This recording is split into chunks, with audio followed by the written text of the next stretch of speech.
네, 오늘 함께 말씀을 나눌 제목은 치료하시는 하나님이라는 제목으로 함께 말씀을 나누기를 소망합니다. 믿는 사람들에게 있어서 가장 중요한 삶의 목표가 무엇이냐고 묻는다면 저는 하나님을 알아가는 것이다 라고 그렇게 말할 것 같습니다.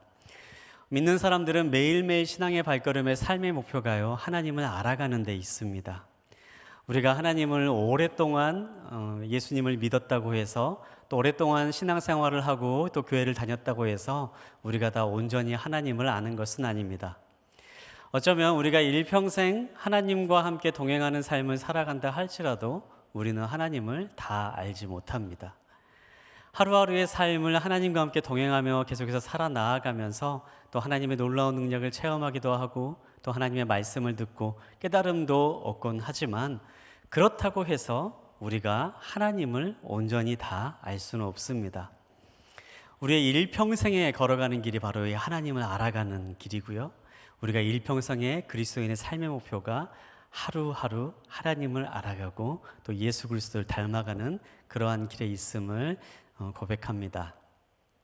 오늘 우리가 함께 볼 하나님의 말씀은요, 특별히 그 가운데서 하나님께서 나는 이런 하나님이야, 나는 이런 하나님이야 라고 표현하시는 성경에 나오는 여러 가지 표현 가운데에 특별히 하나님께서 말씀하시는 나는 너희를 치료하는 하나님이야, 이렇게 말씀하시는 내용을 가지고 함께 이 의미들을, 그 하나님을 또 알아가는 그러한 시간을 함께 갖고자 합니다. 우리가 함께 말씀을 읽을 때에 그 하나님의 능력과 하나님을 알아가는 비밀이 우리들의 삶 가운데 함께 하시기를 주님의 이름으로 축원합니다.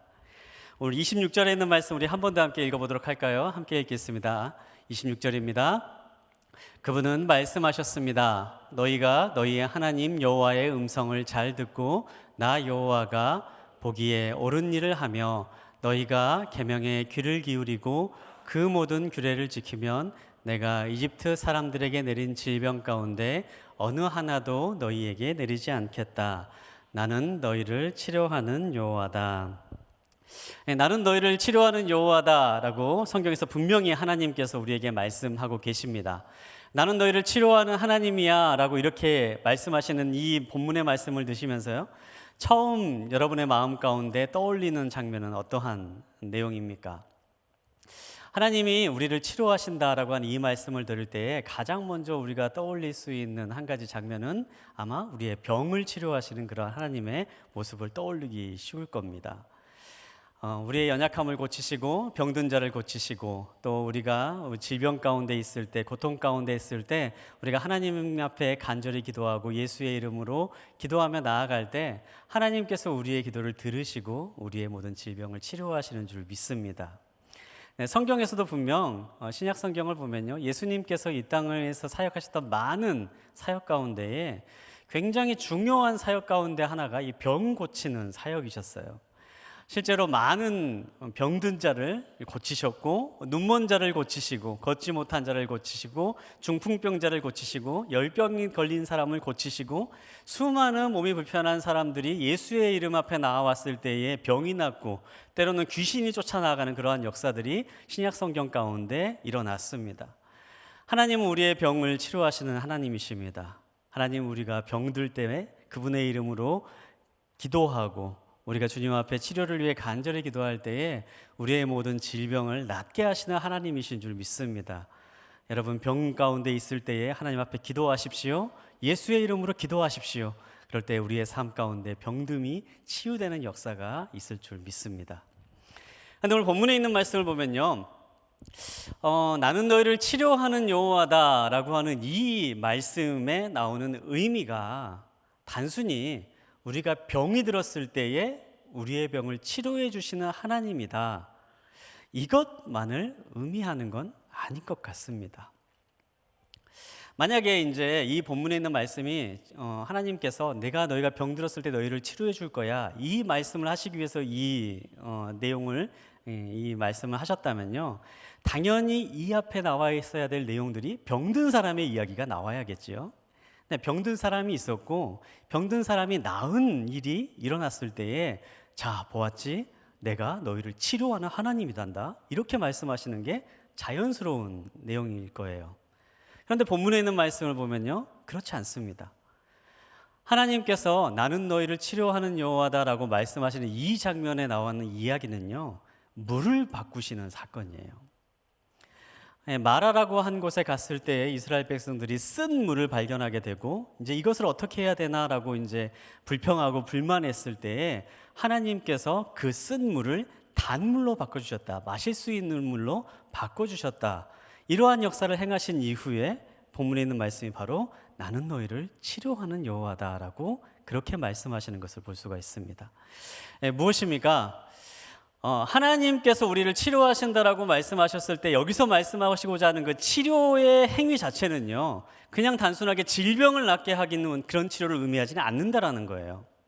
우리가 병들고 우리가 몸이 아플 때 하나님께서 그런 우리를 치료해 주시는 하나님도 맞지만, 정말 하나님께서 우리의 삶 가운데 내가 치료하는 여호와다, 내가 치료하는 하나님이다 라고 말씀하시고 스스로를 드러내실 때는 단순히 우리의 질병을 낫게 하는 그런 하나님이다, 그것을 말씀하기를 원하지 않으시는 겁니다.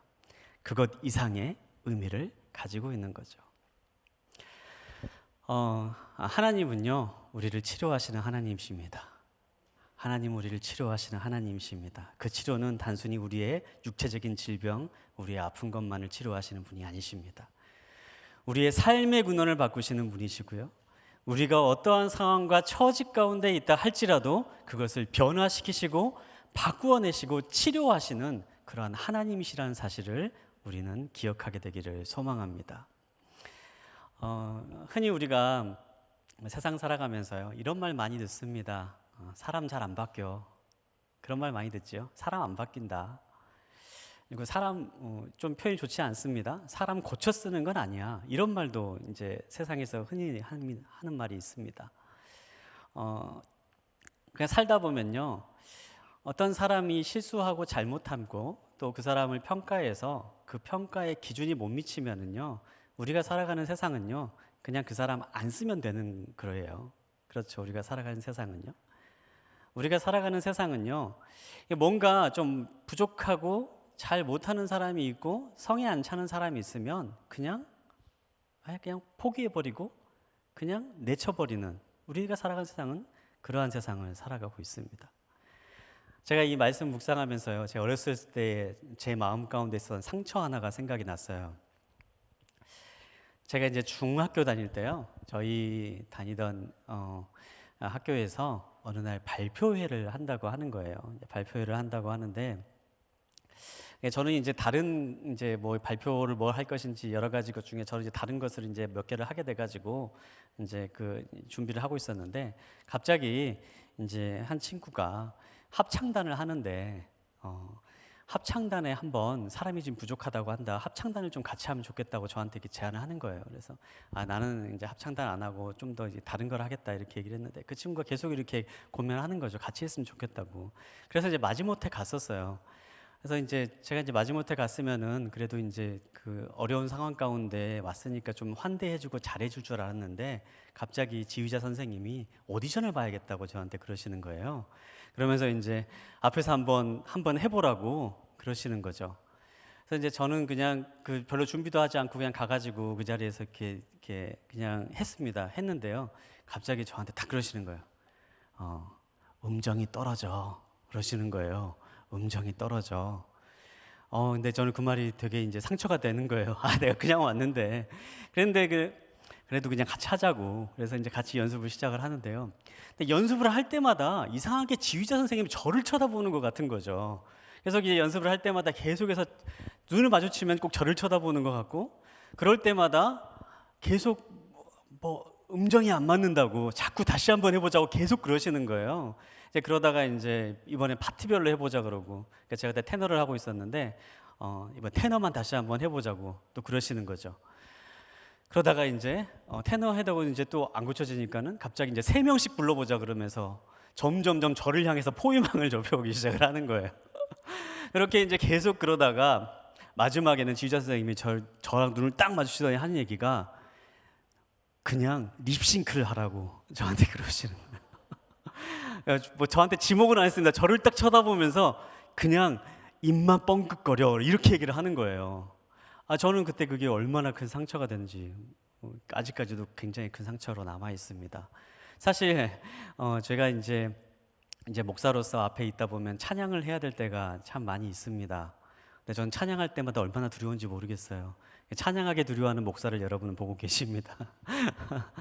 근데 제가 그때의 상처가 아직도 참 있어요. 결국에는요, 그때 그 발표에 저는 서지 못했습니다. 그렇게 몇 번 지목당하고 나중에는 다른 직구가 와가지고 그냥 연습 안 나왔으면 좋겠다고 이렇게 해서 제가 정리되었던 그런 경험이 있어요. 제가 그때 그 트라우마가 인천오늘교회에서 많이 회복이 되고 있습니다. 제가 혹시 찬양을 할 때 많이 격려해 주시고 음정이 처지더라도 용서해 주시기 바랍니다. 우리가 살아가는 세상이 그래요. 우리가 살아가는 세상은요, 그냥 하다가 안 되면은 내버리는 세상입니다. 그게 우리가 살아가는 세상이죠. 그런데 오늘 본문에 있는 말씀은요, 하나님께서 주시는 말씀은 나는 너희를 치료하는 하나님이다 말씀하십니다. 네가 얼마나 못났건, 네가 얼마나 부족하건, 네가 어떠한 모습이건, 네가 음정이 처지건, 음정이 아니면 플랫되건 뭐 샵이 되건 상관하지 않고 나는 너희를 치료하는 하나님이다. 내가 너를 치료해서 내가 너와 함께 있겠다. 그렇게 말씀하시는 하나님의 마음이 여기에는 담겨 있습니다. 이사야서 42장 3절에 있는 말씀을 보면요, 이런 말씀이 나옵니다. 이사야서 42장 3절에 있는 말씀 함께 읽겠습니다. 그는 상한 갈대를 꺾지 않고 불길이 약해진 심지를 끄지 않을 것이다. 그는 성실히 공의를 베풀고. 네, 하나님의 모습이 나오는데요, 하나님은요, 상한 갈대를 꺾지 않으시는 하나님이다. 꺼져가는 심지를 끄지 않는 하나님이시다. 이렇게 말씀하십니다. 여러분, 상한 갈대라는 것이 어떤 의미입니까? 우리가 이제 갈대를 생각을 하면 이제 들판에 있는 그 멋진 갈대밭을 떠올리기 쉬운데요, 사실 여기서 말하는 갈대는요, 농부들의 입장에서 바라보는 갈대를 말하고 있어요. 농부들의 입장에서 말하는 갈대는요, 황무지에서 나는 쓸모없는 풀입니다. 이 갈대가 난다는 것 자체가 그 땅이 버려진 땅이라는 것을 의미를 하는 거예요. 그래서 농부들은 갈대를 보면 어떻게든 저거를 베어 없애버려야 되고 저거는 그냥 갈아엎어버려야 될 그럴 곳이라고 생각을 하는 거예요. 그런데 그것을 상한 갈대라고 표현하는 거죠. 저주받아 상한 갈대. 정말 그냥 두고 볼 수 없는 끔찍한 존재와 같은 그러한 상한 갈대도 꺾지 않는 하나님이시다. 꺼져가는 심지를 끄지 않는 하나님. 우리가 요즘은 등불을 펴지는 않죠. 그런데 등불의 가장 힘들고 어려운 시기는요, 그 등에 마지막 기름이 남았을 때입니다. 그때 되면 그름이 올라오고 온 집에는 정말 참기 힘든 냄새가 가득하게 돼요. 그러면 사람은 그 등불의 심지를 끄고 기름을 다시 채워서 불을 붙입니다. 그런데 주님은 어떤 분이라고 말씀하십니까? 꺼져가는 심지도 끄지 않는 하나님이시다. 우리에게 그렇게 말씀하십니다. 사랑하는 성도 여러분, 우리가 그러한 하나님을 알게 되길 바랍니다. 하나님은요, 우리를 절대로 포기하지 않으신 하나님입니다. 하나님은 믿는 사람을 끝까지 쫓아오시는 하나님이십니다. 우리가 어떠한 생각을 가지고 있건, 어떠한 정말 비참한 상황 가운데 있건, 우리가 정말 남들이 보기에 끔찍한 그러한 모습 가운데 있다 할지라도 하나님은 그가 선택한 자녀를 끝까지 품으시고 치유하셔서 다시 함께 하시는 그러한 하나님의 마음을 우리가 이 시간에 기억하게 되기를 주님의 이름으로 축원합니다. 이스라엘 백성이 바로 그러한 하나님을 알기를 원하셨습니다. 그 하나님이 지금 이 순간에 우리의 마음을 만지고 계시고 지금 이 순간에 여러분의 마음을 문을 두드리고 계십니다. 그 하나님을 만나시는 은혜가 있게 되길 바랍니다. 그리고 하나님 안에서 온전한 치유와 회복의 역사를 경험하시는 저와 여러분 되시기를 주님의 이름으로 축원합니다. 그럼 오늘 본문에 있는 말씀에서 그러한 치료의 역사가 어떻게 일어나고 있나 한번 짧게 말씀을 좀 읽으면서 함께 나누도록 하겠습니다. 우리 22절에 있는 말씀 함께 보도록 하겠습니다. 22절에 있는 말씀 함께 보겠습니다.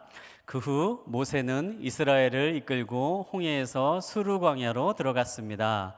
그 광야를 3일 동안 다녔습니다. 그렇지만 물을 찾을 수 없었습니다. 23절도 함께 보겠습니다.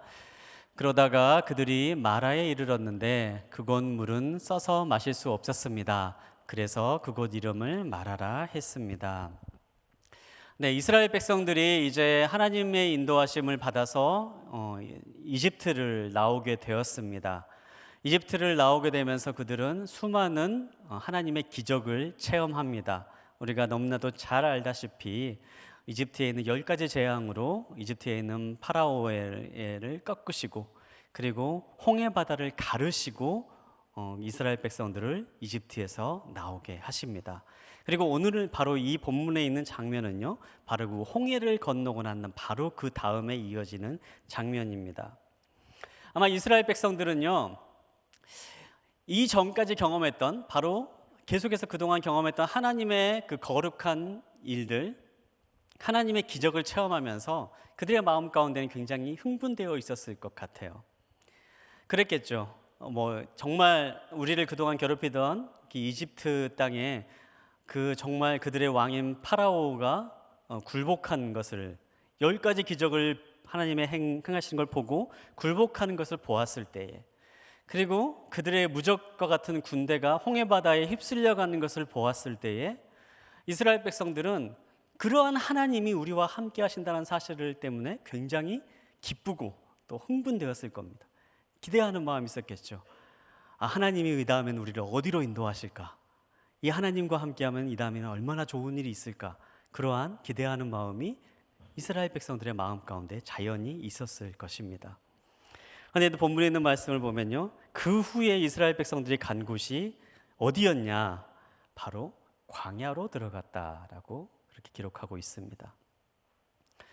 이스라엘 백성의 기대와는 전혀 다른 이 광야로 하나님은 이스라엘 백성을 이끌어가고 계십니다. 광야라고 하는 곳은 먹을 것이 부족한 곳입니다. 마실 물도 부족한 것입니다. 정말 생활하기엔 너무너무 불편한 곳이지요. 하나님의 놀라운 기적을 행한 이스라엘 백성들을 하나님께서는 광야로 이끌어 가시면서 그곳에서 하나님의 뜻에 맞게 하나님께 온전히 집중하는 삶을 살기를 원하셨습니다. 사랑하는 성도 여러분, 우리의 삶 가운데 온전한 치유가 일어나게 되기를 원하십니까? 그러면 기억하십시오. 그럴 때는요, 우리가 인생의 광야를 마주해야 될 순간이 반드시 온다라는 사실입니다. 하나님께서 우리의 삶을 광야로 인도하실 때는요, 우리가 고통받기 위해서 광야로 우리를 부르시지 않습니다. 광야는요, 우리가 온전히 하나님만 집중하도록 우리를 그곳으로 부르시는 것입니다. 우리가 그동안에 의지했던 먹을 것, 마실 것, 그리고 우리가 그동안 너무너무 중요하게 생각했던 입었던 것, 우리가 가졌던 것들이 모두가 다 부족해지는 바로 그러한 상황 가운데서 내가 더 이상 의지할 것이 하나도 없는 것처럼 여겨지는 그 상황 가운데서 하나님은 우리를 부르시고 우리가 전적으로 하나님 한 분만을 주목하기를 원하시는 것입니다. 여러분, 거기에서부터 바로 치료가 시작되는 것입니다. 우리가 다른 것들에 주목하지 않고요, 다른 것들에 의지하지 않고요, 다른 것들을 소중하게 여기지 않고요, 오직 하나님밖에 볼 수 없는 상황이 있을 때에, 그리고 오직 예수 그리스도 한 분에게만 집중하는 순간에 있을 때에 바로 그 순간에 치료가 시작되는 것임을 여러분 기억하시길 바랍니다. 흔히 우리가 이제 병을 고치기 위해서는요, 가장 먼저 해야 되는 것은요, 내가 병들었다는 것을 아는 것에서 시작되는 거예요. 병을 고치는데요, 병들었다는 것을 모르면 절대로 병 고칠 수 없습니다. 어찌 보면 광야라는 게 바로 그러한 곳입니다. 정말 내가 그전 가운데 불필요하게 끌어안고 있었던 것들을 하나하나 내려놓으면서 예수 그리스도만 내가 정말 집중하면서 나의 삶을 내어드리며 나아가는 곳, 바로 그것이 우리의 인생의 광야인 것입니다.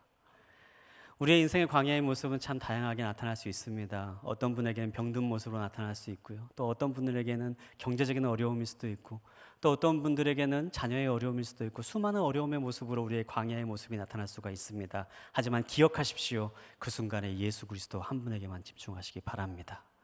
바로 그때 우리의 삶 가운데 치유의 길이 열리게 될 줄 믿습니다. 우리가 또 한 가지 주목하기 원하는데, 우리 22절에 있는 말씀 우리 한 번 더 읽어보도록 할까요? 22절에 있는 말씀 우리 한 번 더 읽도록 하겠습니다. 그 후 모세는 이스라엘을 이끌고 홍해에서 수르 광야로 들어갔습니다. 그 광야를 3일 동안 다녔습니다. 그렇지만 물을 찾을 수 없었습니다. 네, 3일 동안 광야를 찾았는데 물을 찾을 수 없었다라고 그렇게 기록되어 있습니다. 그리고 이 3일 동안 더 이상 물을 찾을 수 없게 되었을 때에 이스라엘 백성들이 마음 가운데 불평과 불만이 가득 차기 시작을 합니다. 그리고 하나님을 향한 원망과 모세에 대한 원망을 쏟아놓기 시작을 하죠. 참 여기서 이제 제가 묵상하면서 느끼는 것 중에 하나인데요. 아무리 기적을 체험해도 믿음이 깊어지지는 않는 것 같아요. 사실 지금 이 이스라엘 백성들은 정말 우리가 생각하기에는 상상도 못할 그런 기적을 체험한 사람들이잖아요. 홍해가 갈라졌죠. 뭐 10가지 재앙들이 막 쏟아져 내리면서 그 무서운 이집트가 굴복하는 사건을 직접 눈앞에서 본 사람들인데요. 그런데 3일 길 물이 없다고 해서 그들의 마음 가운데 불평과 불만이 쏟아져 나온 것을 볼 수가 있어요. 기적을 체험한 것이 꼭 신앙의 깊이를 좌우하는 건 아닌 것 같습니다. 그런데 제가 그래서 이제 3일길이라는 것을 한번 묵상을 하면서 이 3일길이 어떤 의미가 있을까 한번 곰곰이 생각을 하다가요. 말씀 한 구절이 떠올랐어요. 출애굽기 5장에 있는 5장 2절부터 3절까지 있는 말씀인데요. 5장의 말씀을 보면 이스라엘 백성들이 이제 처음 이제 바로에게 나아가서 내가 이제 이집트 땅을 나가야겠다라고 할 때에 모세가 바로에게 한 이야기입니다. 5장 2절부터 3절까지 있는 말씀을 보도록 하겠습니다. 바로가 대답했습니다. 여호와가 누구이기에 내가 그의 말을 듣고 이스라엘을 보내야 한단 말이냐? 나는 여호와를 모르니 이스라엘도 보내주지 않겠다. 그러자 그들이 말했습니다. 히브리 사람들의 하나님께서 저희에게 나타나 말씀하셨습니다. 저희가 광야로 3일 길을 가서 저희 하나님 여호와께 제사 드릴 수 있게 해주십시오. 그러지 않으면 그분께서 전염병이나 칼로 저희를 치실 것입니다. 네, 저희가 3일 길을 나아가서 하나님께 제사를 드리게 해주십시오. 이렇게 말하는 장면이 나와요. 이 3일 길을 간다라는 것은요, 이제 예배의 자리로 나아간다는 것을 의미하는 것이었습니다. 광야로 나아가서 3일 길을 나아가서 우리가 하나님께 제사를 드리기 위해서 내가 이 땅에서 나가야 되겠습니다. 이렇게 말을 했던 이스라엘 백성들이에요. 그런데 3일이 되었는데도 이들이 예배를 드리지 않은 거죠. 3일이 되었는데 그들이 하나님을 기억하지 않은 거예요. 그러니까 눈앞에 보이는 것이 계속해서 내가 지금 없는 이 마실 물 없는 걸 어떻게 해야 될 것인가? 내가 지금 눈앞에 있는 진짜 이 물이 떨어졌는데 내가 예전에 살고 있어 더 편했는데 이러한 불평과 불만이 그들의 마음 가운데 쏟아져 나온 것을 우리가 발견하게 됩니다. 우리가 흔히 하나님의 언약이 이루어지는 때는요, 하나님께서 정해신다고 믿습니다. 하나님께서는 우리에게 놀라운 축복을 행하실 것이고 하나님께서는 우리의 삶 가운데 은혜를 베풀어 주실 것입니다. 또 하나님의 언약은 분명히 이루어집니다. 그리고 하나님이 원하시는 때에 가장 좋은 시기에 가장 좋은 완벽한 방법으로 하나님의 언약은 우리의 삶 가운데 이루어질 것입니다. 그리고 그 길을 걸어 나아가는 과정 가운데에 우리가 초조해하지 않고 불평하지 않고 우리의 마음 가운데 다른 시험에 빠지지 않게 우리를 지켜주는 것은요, 바로 예배의 자리를 붙잡는 데 있는 것입니다. 사랑하는 성도 여러분, 하나님의 약속이 여러분의 삶 가운데 이루어짐을 믿으십니까? 그리고 그 자리를 향해서 지금도 우리는 걸어 나가고 있는 줄 믿습니다. 그 언약이 안 이루어지는 것 같이 보이는 그러한 참담한 상황 가운데 있다 할지라도요, 우리가 믿음의 길을 계속해서 걸어 나가다 보면 하나님께서는 그 약속을 반드시 우리의 삶 가운데 이루어 주시는 하나님이십니다. 그 길을 걸어갈 때에 우리가 쇠하지 아니하고 지치지 아니할 수 있는 길이 오늘 본문에 있는 말씀 가운데 나오고 있습니다. 그것은 예배의 자리를 계속해서 붙잡고 나아가는 것입니다. 우리가 예배하며 나아갈 때에 하나님의 위로와 평강이 우리의 삶 가운데 임하게 되고, 예배하며 나아갈 때에 우리의 눈앞에 불평과 불만이 쏟아질 것만 같은 그러한 상황 가운데 우리의 마음을 지키며 나아갈 수가 있습니다. 우리가 예배를 지키며 나아갈 때에 도저히 상황이 바뀔 것 같지 않는 그러한 어려움이 있다 할지라도 그 예배가 우리의 삶을 지켜주는 것을 발견하게 됩니다. 사랑하는 성도 여러분, 지금 이 자리에 그러한 언약을 붙잡고 치료의 여정 광야의 길을 걸어가는 분이 계시다면 여러분, 예배의 자리로 나오시기 바랍니다. 새벽 예배 나오십시오. 수요 여성 예배 나오십시오. 그리고 이 주일 예배 자리 포기하지 않고 끝까지 지키며 나오십시오. 우리가 예배를 지키는 그 시간이 우리가 예배를 지키는 것 같이 여겨지는 바로 그 순간이라 할지라도 우리가 드리는 그 예배가 여러분의 삶을 지키는 길임을 발견하게 될 것입니다. 오늘 본문에 있는 마지막 결론에 있는 말씀을 함께 나누도록 하겠습니다. 우리 25절에 있는 말씀 함께 보도록 하겠습니다. 그러자 모세는 여호와께 울부짖었습니다. 여호와께서는 모세에게 나뭇가지 하나를 보여주셨습니다. 모세는 그것을 물에 던지자 그 물이 달게 됐습니다. 여호와께서 이스라엘을 위한 법도와 율례를 만들고 그들을 시험하신 장소가 이곳 마라였습니다. 네, 하나님께서 이 쓴 물을 앞에 있는 이스라엘 백성들에게 그 물을 변화시킬 수 있는 법을 알려주십니다. 모세에게 한 나뭇가지를 보여주시고요. 그 나뭇가지를 그 우물에 던졌을 때에 그 물이 단물로 받게 되는 사건이 이런 기적이 일어나게 되는 것을 볼 수가 있습니다. 근데 이 말씀을 저희가 이제 좀 이렇게 깊이 있게 이해하기를 원하는데요. 이 장면을 한번 그림으로 한번 그려보면 좋을 것 같아요. 우리가 지금 묵상하고 있는 이 출애굽기의 이 지역은요, 우리나라의 그 지역과는 조금 다른 지형적, 토양적 특징이 있습니다. 우리나라는 그래도 물이 좀 풍부한 나라입니다. 그런데 이제 이 이스라엘 지역은 이제 물이 이제 귀한 나라이고요. 그래서 우기와 건기로 나누어져서 이렇게 비가 많이 올 때는 비가 많이 오고 이제 비가 적게 올 때는 거의 이제 대지가 마르는 이제 우기와 건기가 확실하게 나누어지는 그런 나라의 물이 귀한 나라입니다.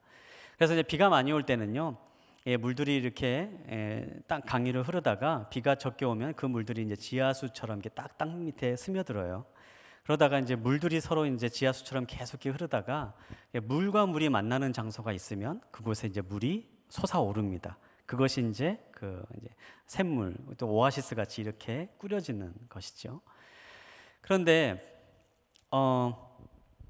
그러다가 이제 물이 점점점 바닥에 나면 그 물이 이제 그 샘물이 완전히 말라버리게 되는 겁니다. 그게 이제 성경에 나오는 텅 빈 웅덩이, 이제 그러한 표현들이 다 그렇게 말라버린 그러한 곳을 말하고 있어요. 그런데 이제 그런 우물의 장소가 이제 바닷가에 가까이 있으면 어떤 일이 일어나냐면요.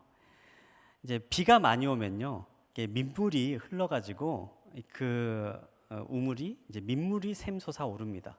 그런데 이제 물이 적어져서 물이 작아지면요, 바닷물이 그 샘으로 들어오게 되는 거예요. 이 마라라고 하는 지역이요, 오늘날도 이제 가보면은 이 마라라고 지역이 바로 바닷가 옆에 있는 지역입니다.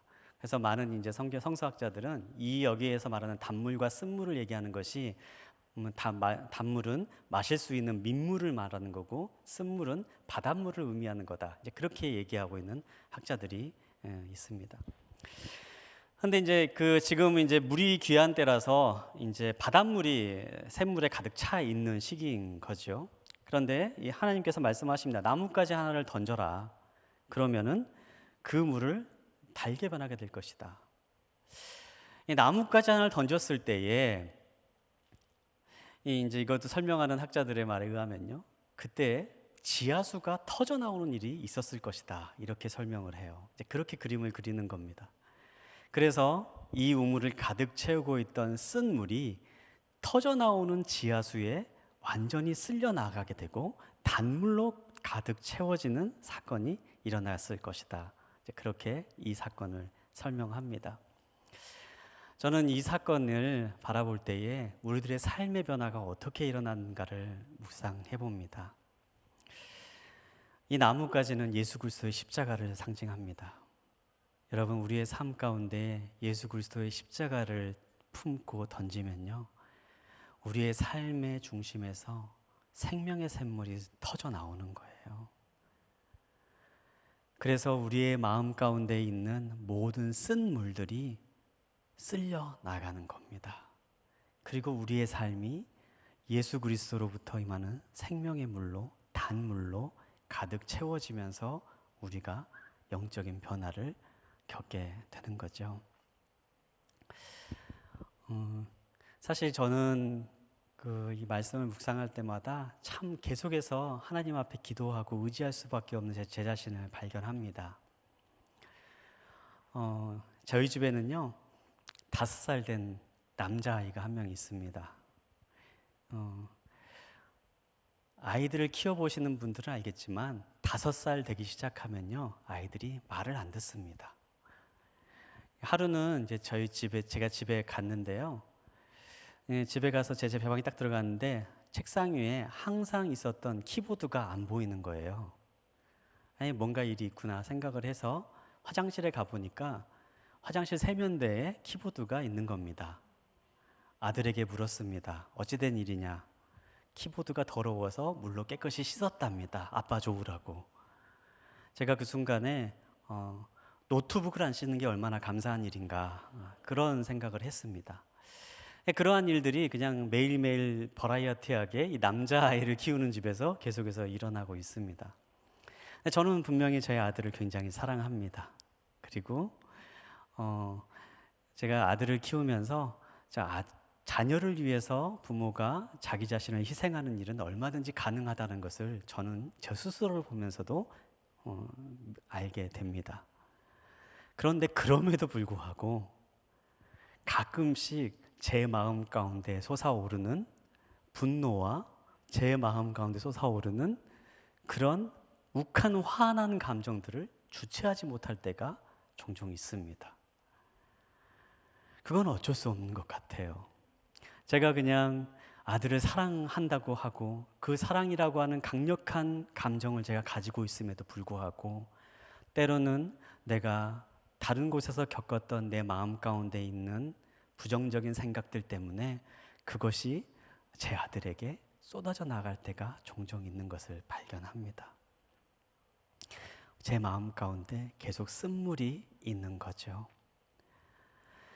제가 그때마다 기도를 해요. 하나님, 제 마음이 예수 그리스도의 마음을 닮아 온전히 단물로 가득 차게 되기를 소망합니다. 하나님, 내 마음 가운데에 정말 가장 사랑한다라고 하는 그 사랑하는 마음조차 온전히 표현하지 못하는 이 마음 가운데에 주님께서 사랑하는 마음을 부어주셔서 그 사랑의 마음을 온전히 흘려보낼 수 있게 되기를 소망합니다. 그러한 기도를 저는 얼마나 많이 하는 줄 모릅니다. 사랑하는 성도 여러분, 우리가 우리의 마음 가운데 쓴 물이 가득 찰 때가 얼마나 많이 있습니까? 우리들의 삶 가운데 쓴 뿌리가 가득 찰 때가 얼마나 많이 있습니까? 그 쓴물을 이길 수 있는 길은요, 우리의 마음 가운데에 우리의 영혼을 가득 채우는 예수 그리스도로부터 오는 생명의 물로 가득 채울 때에 우리들의 삶이 온전히 변화되고 바뀌는 역사가 일어나게 될 줄 믿습니다. 오늘 요한복음 4장 14절을 보면 주님께서 우리에게 이렇게 말씀하십니다. 내가 주는 물을 마시는 사람은 영원히 목마르지 않을 것이다. 내가 주는 물은 그 사람 안에서 계속 솟아올라 영생에 이르게 하는 샘물이 될 것이다.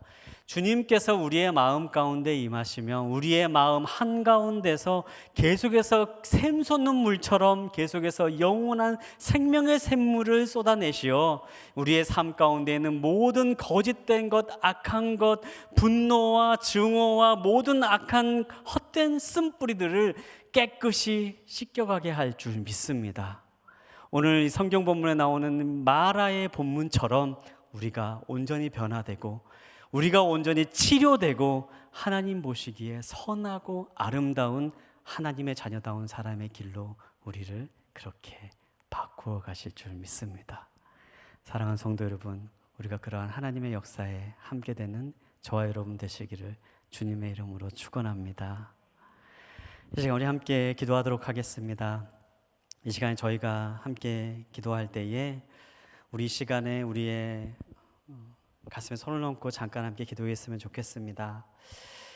우리가 말씀을 기억하면서 함께 기도할 때에 하나님, 이 마음 가운데에 예수 그리스도의 십자가를 던지기를 원합니다.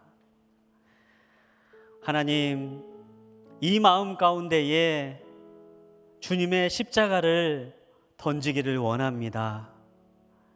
나의 마음을 가득 채우고 있는, 나의 삶을 가득 흔들고 있는 모든 쓴물의 역사가 사라지게 하여 주시옵소서. 예수 그리스도의 생명의 샘물로 이 마음이 가득 차게 하여 주시고, 하나님, 이 시간에 주님께서 주시는 거룩하고 온전한 회복의 길로, 치료의 길로 나아가는 시간 될 수 있도록 주님 역사하여 주시옵소서. 우리 시간에 우리의 입술로 우리 시간 함께 기도하며 나아가도록 하겠습니다.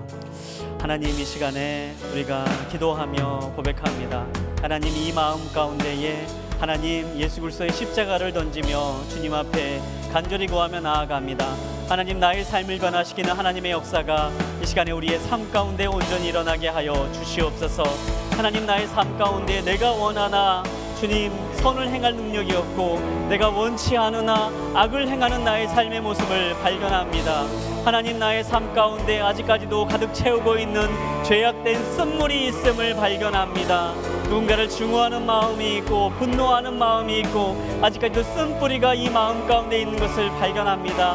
하나님, 이 마음 가운데 예수 그리스도의 마음으로 가득 채워 주시옵소서. 예수의 마음, 예수의 십자가를 우리의 삶 가운데 던져오니 하나님, 우리의 마음을 온전히 변화시켜 주시고 주님께서 보시기에 아름다운 마음들로 가득 채워지는 역사가 있게 하여 주시옵소서. 주님 역사하여 주시옵소서. 이 시간에 우리가 한 번 더 기도할 때에 이 시간에 우리가 하나님의 음성을 듣기를 원합니다. 하나님, 우리에게 분명하게 말씀하십니다. 나는 너희를 치료하는 하나님이다. 하나님, 우리를 결코 포기하지 않으시는 분이십니다. 하나님, 우리가 어떠한 모습 가운데 있다 할지라도, 어떠한 비참함 가운데 있다 할지라도, 어떠한 연약함이 우리 가운데 있다 할지라도, 세상 사람들은 손가락질하고 비웃음하고 우리를 저버릴지라도 하나님은 결코 우리를 버리지 아니하시고 우리를 치료하시고 우리를 회복하시는 분인 줄 믿습니다. 우리가 이 시간에 그러한 하나님의 음성을 듣게 되기를 원합니다. 하나님, 이 시간에 나의 삶 가운데 치료하신 하나님의 역사를 경험할 수 있게 하여 주시옵소서. 이 시간에 하나님을 다시 한번 바라보며 나아갈 수 있게 하여 주시옵소서. 이 시간에 주님의 음성이 들려지며 주님께 주시는 산 소망이 우리의 삶 가운데 회복의 역사로 임하게 하여 주시옵소서. 우리 시간에 함께 기도하며 나아가도록 하겠습니다. 하나님, 그렇습니다. 우리가 하나님을 기억하게 되길 원합니다. 우리의 삶을 회복시키는 하나님, 우리의 삶을 치료하시는 그 하나님의 역사가 이 시간에 우리의 삶 가운데 임하게 되기를 소망합니다. 하나님, 우리를 버리지 않으시는 분이십니다. 하나님, 우리를 포기하지 않으시는 분이십니다. 하나님, 우리를 품으시는 분이시고 우리를 붙잡으시는 분이시고 우리를 회복하시는 분이십니다. 하나님, 그 하나님을 바라볼 수 있게 하여 주시옵소서. 우리가 절망과 좌절에 무너지는 삶을 살아가는 것이 아니라 하나님을 바라보며 하나님 앞에서 참된 치유함을 누리며 회복의 길로 나아가는 믿음의 역사가 이어지게 하여 주시옵소서. 이 시간에 내가 나사렛 예수의 이름으로 명하노니 모든 죄악된 습관들은 끊어질지어다.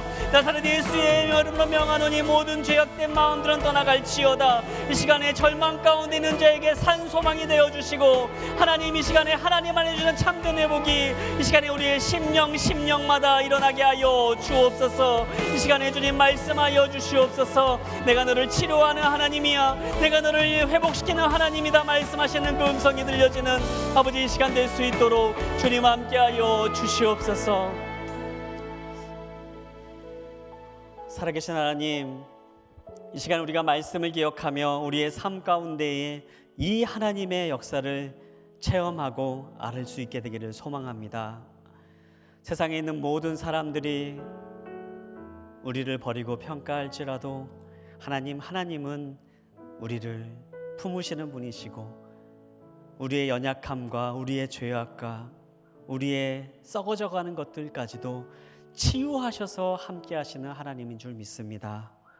우리가 그 하나님을 굳게 붙잡는 믿음의 성도들 되게 하여 주시고 우리의 마음 가운데 있는 쓴물을 볼 때마다 예수 그리스도의 십자가를 붙잡는 치유의 여정을 계속해서 나아갈 수 있게 하여 주시옵소서. 주님, 우리의 삶의 중심에서 생명의 샘물을 터뜨려 주시고 우리의 삶이 온전히 변화되고 회복되고 예수 그리스도가 주시는 생명으로 새로운 심령으로 변화되는 역사를 경험할 수 있도록 주님 축복하여 주시옵소서. 이 시간에 역사하실 주님을 기대합니다. 살아계신 예수님의 이름으로 기도합니다. 아멘.